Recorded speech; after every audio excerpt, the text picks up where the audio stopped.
ऐकू येतंय का? हॅलो, ऐकू येतंय का? बोला. हो येते sir. Selection of the induction motor for the application. So application साठी जेव्हा मोटर सिलेक्ट करायची असते तेव्हा तुम्ही एखाद्या ऍप्लिकेशन साठी मोटर सिलेक्ट करायचे समजा, तर तुम्ही कोणकोणते क्रायटेरिया बघणार? तर त्यासाठीचे general criteria the available voltage level, that is first criteria.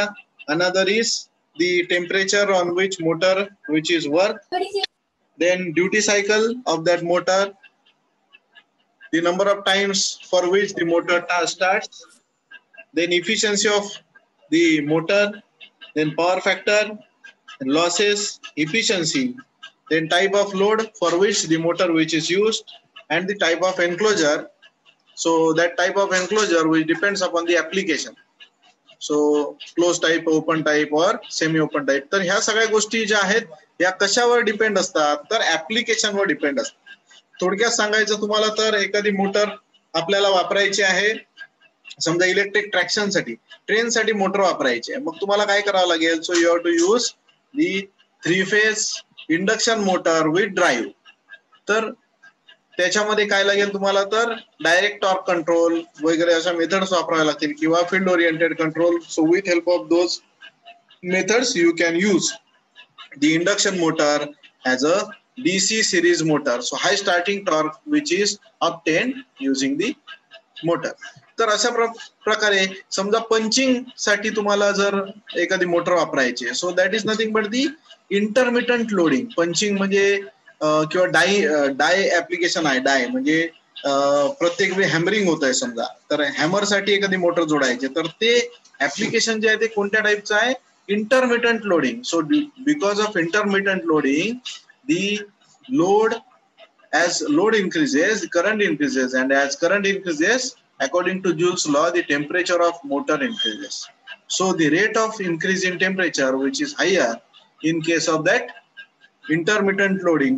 मग त्यासाठी तुम्हाला काय लागेल? So the ventilation arrangement of motor should be such that the motor can maintain the sustained temperature.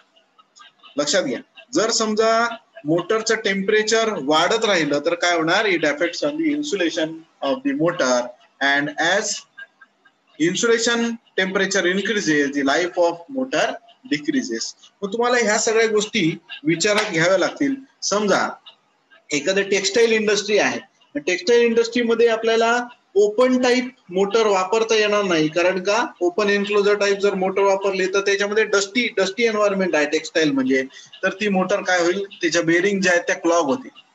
So close type bearing, close type enclosure तुम्हाला लागेल. मग ह्या सगळ्या गोष्टी कशामध्ये दिलेल्या आहेत? So the selection and application which is given in IS code 9962009 इथे दिलेला आहे बघा, IS 9962009. तर ह्या IS कोड मध्ये हा लिहून ठेवा. या IS कोड मध्ये तुम्हाला लिहिलेलं आहे की मोटर सिलेक्शन करताना तुम्हाला काय काय बघावं लागेल. सो इथे बघा, so number of starts, so this shall be subject to an agreement between the manufacturer and the user. However, the following may be taken as the guide to the number of starts. So capacitor start induction run motor जी आहे ती number of start per hour किती म्हणतो आपण? 20 वेळा आपण maximum बंद चालू करू शकतो.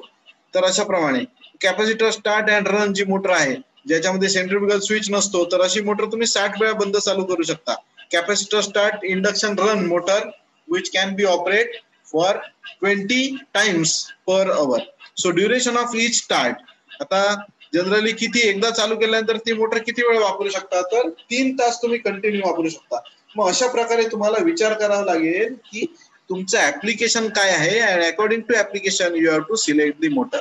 So selection of motor, so motor should be properly selected to ensure their satisfactory service. Motor conforming to this standard are suitable for operation in accordance with their ratings under usual service conditions. So usual service conditions, in addition to those stated, the 5 things which is installation on rigid mounting base, तर base कोणता आहे तो तुम्हाला विचार करावा लागेल आणि rigid mounting base लागेल आपल्याला. Installation in areas of supplementary enclosures which do not seriously interface with the ventilation of the motor. सगळ्यात महत्वाची गोष्ट आहे, व्हेंटिलेशन प्रॉपर नसेल तर काय होणार, टेम्परेचर वाढणार आणि टेम्परेचर वाढल्यामुळे motor can be burnt out. असं होऊ नये म्हणून तुम्हाला काय करावं लागेल, प्रॉपर तुम्हाला व्हेंटिलेशन जे आहे ते मेंटेन करावं लागेल.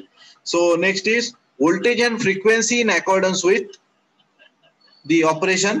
सो व्होल्टेज आणि फ्रिक्वेन्सी, आता सप्लाय फ्रिक्वेन्सी 49.5 टू 50.5 याच्यामध्येच असते आणि व्होल्टेज, सो व्होल्टेज म्हटलं तर जे रेटेड व्होल्टेज आहे तुमच्याकडे अवेलेबल तर त्यानुसार तुम्हाला मोटर सिलेक्ट करावी लागेल. Then motors and driven equipments is direct couple with flexible coupling. So flexible कपलिंगला ही मोटर जी आहे ती डायरेक्ट जोडली गेली पाहिजे. सो त्याच्यानंतर अजून काय विचारात घ्यावं लागेल तुम्हाला, so short time rated Motors.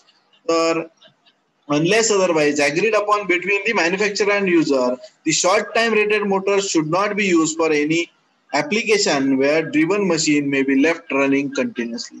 काही मोटर ज्या आहेत त्या शॉर्ट टाइम साठी, म्हणजे त्याच्यामध्ये काय फारसं व्हेंटिलेशनचा विचार केलेला नसतो, कारण त्या मोटर या शॉर्ट टाइम साठीच तुम्हाला वापरायच्या असतात. लक्षात घ्या.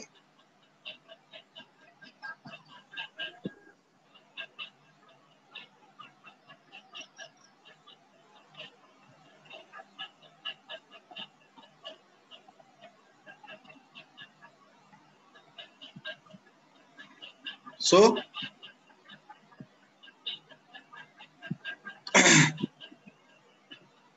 next is effect of variation in voltage and frequency upon the performance of induction motor. So induction motors are at times operated on circuit of voltage and frequency other than those for which they are rated. So following would be the brief statement in some operating results caused by the variation in voltage and frequency. So with increase or decrease in voltage from that permitted by tolerances on rated voltage, the heating at rated output in watt may increase. Such operation for longer period of time may deteriorate the insulation system. काय होतं, जर समजा voltage कमी झालं असं समजा, तर motor जी आहे ती करंट जास्त घेते आणि करंट जास्त घ्यायला लागल्यानंतर काय होणार, हिटिंग जे आहे ते हिटिंग जास्त होतं. हिटिंग जास्त होतं आणि हिटिंग जास्त झालं,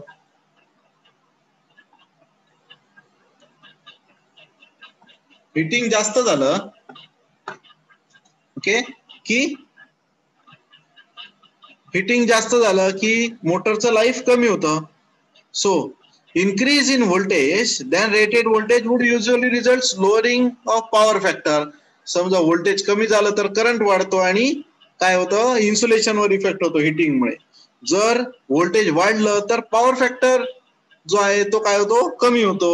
so that the voltage should be kept within range. Supply voltage should be maintained within range so that the maintenance which is made minimum. So starting and pull out torques will be proportional to the square of voltage. तर starting आणि pull out torque पण voltage कमी झालं तर त्याच्यावर effect होतो. So increase in voltage will result in decrease in sleep. While decrease in voltage will increase in sleep. For example, 10% decrease in rated voltage, sleep will increase from 5 to 6.5%. तर हे problem आहेत, त्यामुळे तुम्हाला काय करावं लागेल, तर मोटरला मिळणारं व्होल्टेज जे आहे ते मेंटेन करावं लागेल. Next is frequency greater than rated frequency usually improves power factor but decreases starting torque and increases speed, friction and winding loss. At frequency lower than rated frequency, reverse can be expected. So frequency मध्ये change होऊन चालणार नाही. If frequency and voltage are both varying, then cumulative effect shall be observed. For example, if voltage is high and frequency is low, the starting torque will greatly affected, while the power factor will decrease. the temperature rise increases with normal load. So therefore, highest permissible voltage and lowest permissible frequency should be occur simultaneously. So that is the thing. म्हणजे तुम्हाला frequency आणि voltage या दोघांनाही maintain करावं लागेल. So that is main point. So this is all about the selection of motor.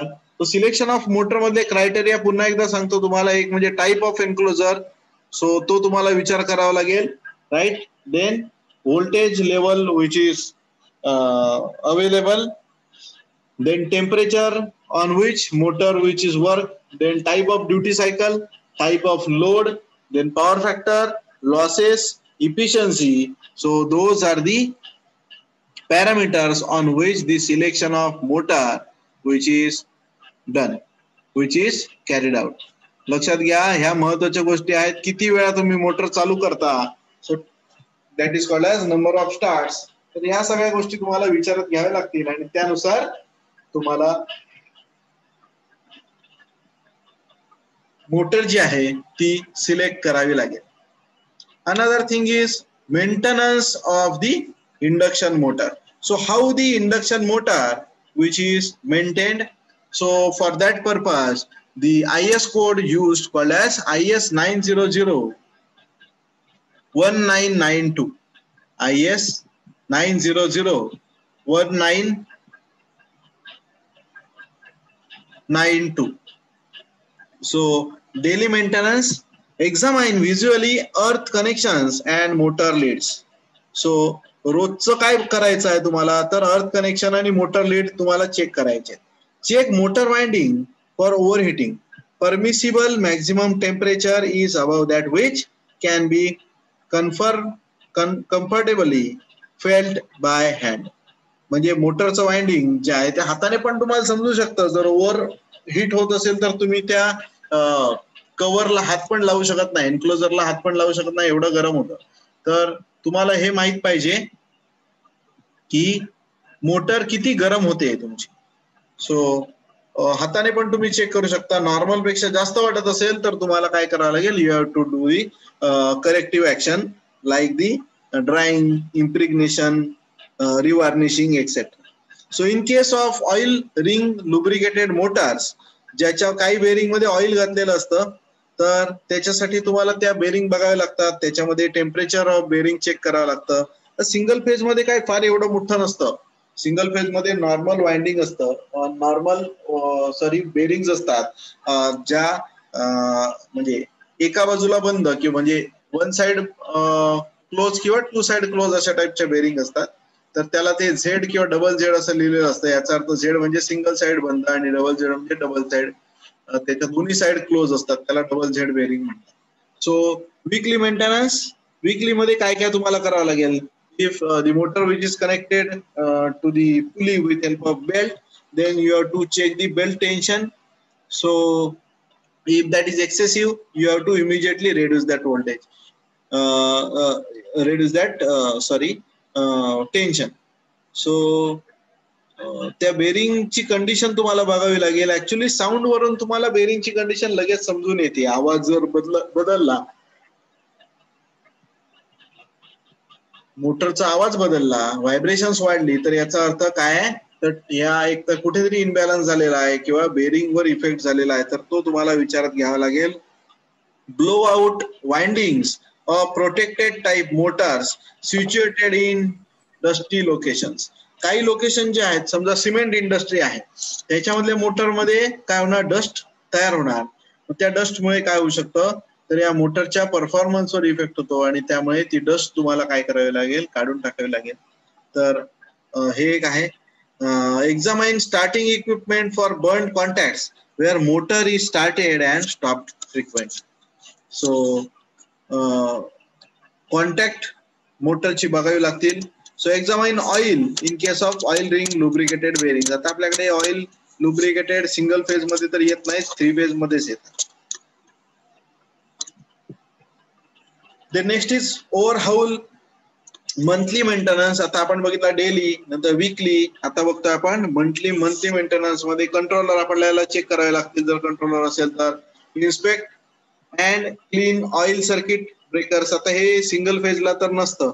Renew oil in high speed bearings, वाईप brush holders. आता brush holder जर असतील तर आता एसी इंडक्शनला काही ब्रश होल्डर नसतात.